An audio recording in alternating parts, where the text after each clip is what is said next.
बंधुओं, प्राचीन काल की बात है। मथुरा नगरी में देवशर्मा नामक एक विद्वान ब्राह्मण रहता था, जो अगस्त्य गोत्र में उत्पन्न तथा दरिद्रता से पीड़ित था। उस नगर में उसी रूप और अवस्था से युक्त एक दूसरा भी वेदज्ञ ब्राह्मण था, जो उसी गोत्र में उत्पन्न हुआ था। नाम भी उसका यही था। किसी समय यमराज ने अपने दूतों से कहा, तुम मथुरापुरी को जाओ और देवशर्मा को ले आओ। दूत गया और नाम की समानता से इस दरिद्र देवशर्मा को ले आया। उसे देखकर यमराज ने कहा, विप्रवर, आप शीघ्र लौट जाइए। दूत नाम की समानता से तुम्हें ले आया है।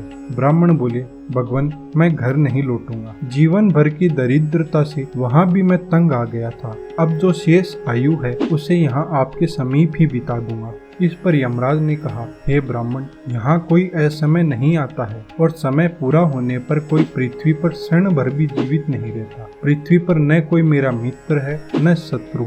यदि उसका समय पूरा नहीं हुआ है तो सैकड़ों बाणों से घायल होने पर भी मनुष्य की मृत्यु नहीं होती, और आयु पूर्ण हो जाने पर एक तिनके की छोटी सी चोट से भी वह जीवित नहीं रह सकता। अतः हे ब्राह्मण, जब तक तुम्हारा शरीर जला न दिया जाए तब तक लौट जाओ। इस पर ब्राह्मण ने कहा, हे देव, आपका दर्शन कभी व्यर्थ नहीं जाता। अतः मैं पूछता हूँ कि ये जो अत्यंत भयंकर नरक दिखाई देते हैं, इनमें किस कर्म से मनुष्य को जाना पड़ता है? इन नरकों की कितनी संख्या है? जिस पर यमराज ने कहा, विप्रवर, मेरे लोक में बहुत से नरक हैं। इनमें से कुछ प्रधान है और कुछ उनकी शाखाएं हैं। जिनको तुम मेरे सेवकों द्वारा पीड़ित देख रहे हो, ये पापी है। इन्होंने आसक्त होकर पराई स्त्रियों पर कुदृष्टि डाली है, और जिन्हें तुम कुंभी पाक में डाला हुआ देखते हो, ये सब झूठी गवाही देने वाले और घूसखोर है। ये जो लोहे के तपाए हुए खम्भों का आलिंगन कर रहे हैं, इन दुरात्माओं ने पराई स्त्रियों के साथ रमण किया है।